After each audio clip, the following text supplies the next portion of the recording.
우리는 살아가면서 타인과 끊임없이 관계를 맺게 됩니다. 인간은 결코 나 혼자로서는 존재할 수 없고 의미가 없습니다. 다른 존재가 있기 때문에 나라는 단어가 있고 존재의 의미가 있습니다. 나의 인생을 다른 사람에게 의존을 하라는 뜻이 아닙니다. 우리는 좋든 싫든 간에 살아가면서 타인과 짧든 길든 관계를 맺을 수밖에 없기에 그 속에서 나의 정체성을 잃지 말고 의미를 찾으며 살아가야 한다는 이야기입니다. 개인의 특성을 중요시하는 요즘 시대에서 인간관계 대처법에 관한 내용은 사람들에게 인기가 많고 누구나 궁금해하는 내용입니다. 가정이라는 울타리 속에서도 가족이라는 이름으로 관계를 맺기도 하지만 사회로 나가는 순간 우리는 불특정 다수의 사람들을 만나게 됩니다. 그럴 때 나에게 좋은 영향을 주는 사람이 있는가 하면 반면에 나에게 나쁜 영향을 주는 사람도 있습니다. 평소에 자기 자신을 믿고 내면이 단단한 사람들은 나에게 나쁜 영향을 주는 사람들을 단번에 구분해 알아차리고 외롭다고 해서 굳이 그들과 가까이 하려 하지 않습니다. 마치 정수기가 물을 걸러서 깨끗한 물을 제공하는 것처럼 말이지요. 나에게 나쁜 영향을 주는 사람을 곁에 두지 않아야 합니다. 내 뜻대로 되지 않는 인간관계에서 그나마 스트레스를 크게 받지 않는 방법입니다.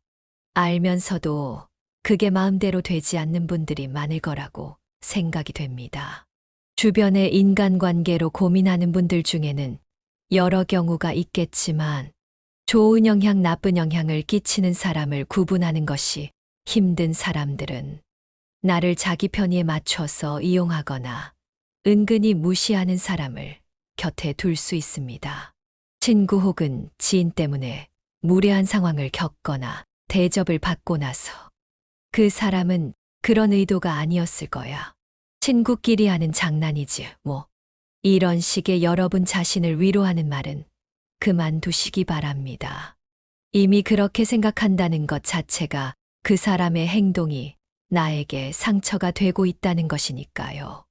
인간관계를 너무 소중하게 생각한다면 상황 자체를 파악하는 판단력이 흐려질 수 있습니다. 인간관계의 중요성을 정말 잘 알고 계신 여러분이라면 차라리 상황을 먼저 파악하는 것이 더 중요합니다. 그리고 그 상황을 인정하고 상황에 맞게 행동하면 됩니다. 원래 인간은 자신의 이득대로 상대방이 행동하길 바랍니다. 그것이 본능이고 욕망이지요. 그래서 어떤 설득이나 제안을 통해서 자신이 원하는 대로 상대를 움직이려고 합니다. 그것을 나쁜 것이라고 치부할 수는 없습니다. 내가 조금이라도 더 유리해지고 싶은 것은 모든 사람이 가지고 있는 마음이기 때문입니다. 욕망이라는 것은 눈에 보이지는 않지만 행동에서는 티가 나기 마련입니다. 간단하게 예시를 들어보겠습니다. 내가 친하게 지내는 지인이 있습니다. 서로 여행도 같이 다니며 소위 말하는 베프가 되었습니다. 하지만 만남이 잦아질수록 나의 입장을 전혀 생각하지 않는 행동이나 발언을 하는 것이 잦아졌습니다. 이 지인과 대화를 이어나갈수록 괜히 기분이 나빠졌지만 그래도 친하게 지내는 지인이라 참았습니다. 스트레스가 심하여 주변인들에게 그 지인에 대해 하소연을 했습니다. 주변인들이 말해주는 조언을 듣고서야 상황이 잘못 흘러왔음을 깨달았지만 또 참았습니다. 참으면 참을수록 그 지인의 행동은 더욱 선을 넘고 나는 마음속 화가 생깁니다. 어쩌면 그 지인은 그런 행동이 문제가 되는지도 몰랐을 수 있고 어느 정도 내가 계속 받아주니 그렇게 해도 되는 편안한 사이라고 생각했을지 모릅니다. 사람은 누울 자리를 보고 다리를 뻗는 법입니다. 모든 인간관계는 일단 상황만 놓고 파악을 해보는 것이 중요합니다. 이렇게 생각을 해보는 건 어떨까요? 나를 배려하지 않는 사람에게 왜 나는 배려를 해줘야 되지? 라고 말입니다.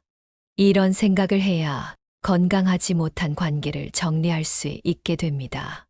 내가 당장 굶어 죽지 않는 한 나를 스트레스 주는 관계는 정리하는 것이 좋습니다.